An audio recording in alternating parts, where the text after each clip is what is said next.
Hello, welcome back to another video on the Wrestling and another edition of Smackdown Out of 10. It's a big episode of Smackdown today because of course it is the last episode before SummerSlam, and there's a lot happening on this week's card as we get the final build underway. So without further ado, let's get into it. And we started things off with some aerial shots of New Jersey where this week's show is being held before John Cena made his entrance. He was greeted to boos and John Cena sucked chants. Before the pacemaker star could say a single word, Cody Rhodes came out to the usual pop and crowd. Singing his music. Cena talked about how Rhodes forced him into a match he didn't want, but then he thanked him for giving him the motivation he needed. He said he brought an idea 5 months ago and ended up giving everything he worked for in his career, and it led to him being alone. Cena said he still wants to retire with the title, but not because he wants to in wrestling, because he doesn't want to be forgotten. He said this was his day he truly returns to WWE, and that fans will be with him when he fights on. Rhodes asked for 2 beers and they toasted, unlike Steve Austin. Cena did his best, but this felt rushed. It felt like set up to Cena attacking Rhodes again, but it wasn't. The live crowd seemed entertained, but it wasn't as good as the face turn as it should have been. It just felt rushed, like I say.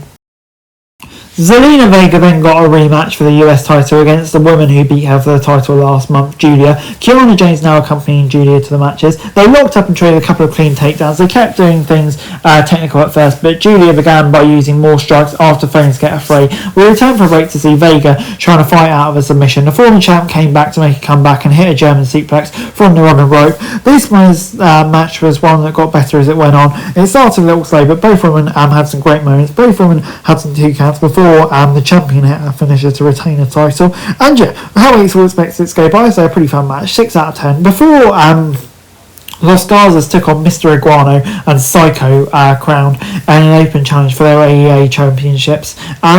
Psycho Clown and Hell started for their teams and they immediately started using some fast-paced offense. The Clown ripped off part of his mask to reveal a fully red-faced version, which didn't seem to land with the WWE crowd as it would in AAA. Los Garzas eventually took control and concerned PC while Escobar watched intently. The chair was already chanting for Mr. Iguana, which led to a big pop when he finally got the hot tag. The puppet Yeska was more over than anyone else in the match, which is kind of sad because all 4 guys are good talent. Being outshined by a puppet can't be easy. The match had some hiccups, but most of what they did looked good. The champions retained their title, but didn't get much of a reaction. So 5 out of 10.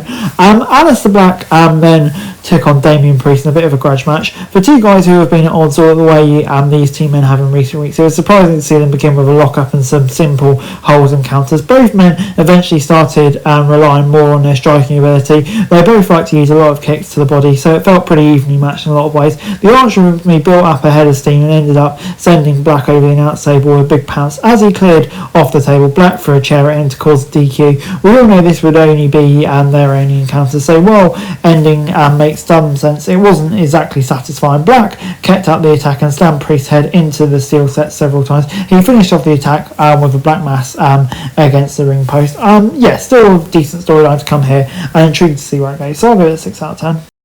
The newest member of Sikoa's group, Tala Tonga, made his debut taking on Jimmy Uso. Big Jem looked like a little enthusiastic when he made his entrance. Tonga took control right out of the gate and started taking Uso apart. He made sure to taunt his opponents. He repeatedly slammed and kicked him around the ring. This match was a series of brief comebacks by Uso, taking his punishment from the tallest Tongan. Eventually Tonga won clean with a chokeslam. This wasn't the most exciting match, but it was good for WWE to make Tala look strong in his first performance. Solo caught a cage hanging around for the ring to be lowered so the MFTs could attack Jimmy without anyone stopping them. Before it got all the way down, Jacob Fatu came in and got in as it was lowering. Sikoa and Tala escaped through the door while JC and Longer were left to deal with an angry smelling werewolf. I'll give it a 5 out of 10. I thought it was alright without being really great. Still not seeing too much of a hype with Tonga, to be fair, so I'm going to give it a 5 out of 10. As has become the case before almost all PLEs, the final segment on this week's show was a promo, not a match. Jelly Roll, Logan Paul, Randy Orton, Drew McIntyre were the subjects.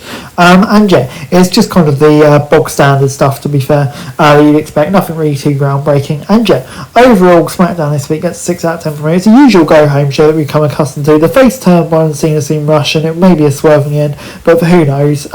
But Black and Priest, with a shame they didn't have a clean ending, but enjoyed what they did. I'm still excited for SummerSlam. The 2 nights will be interesting. For this video, thanks very much for watching. Remember to like, share, subscribe, follow us on our socials, link in the description below for daily wrestling news, meme and content. Subscribe to our other channels on screen right now, that'd be greatly appreciated. Thanks very much for watching. Peace out.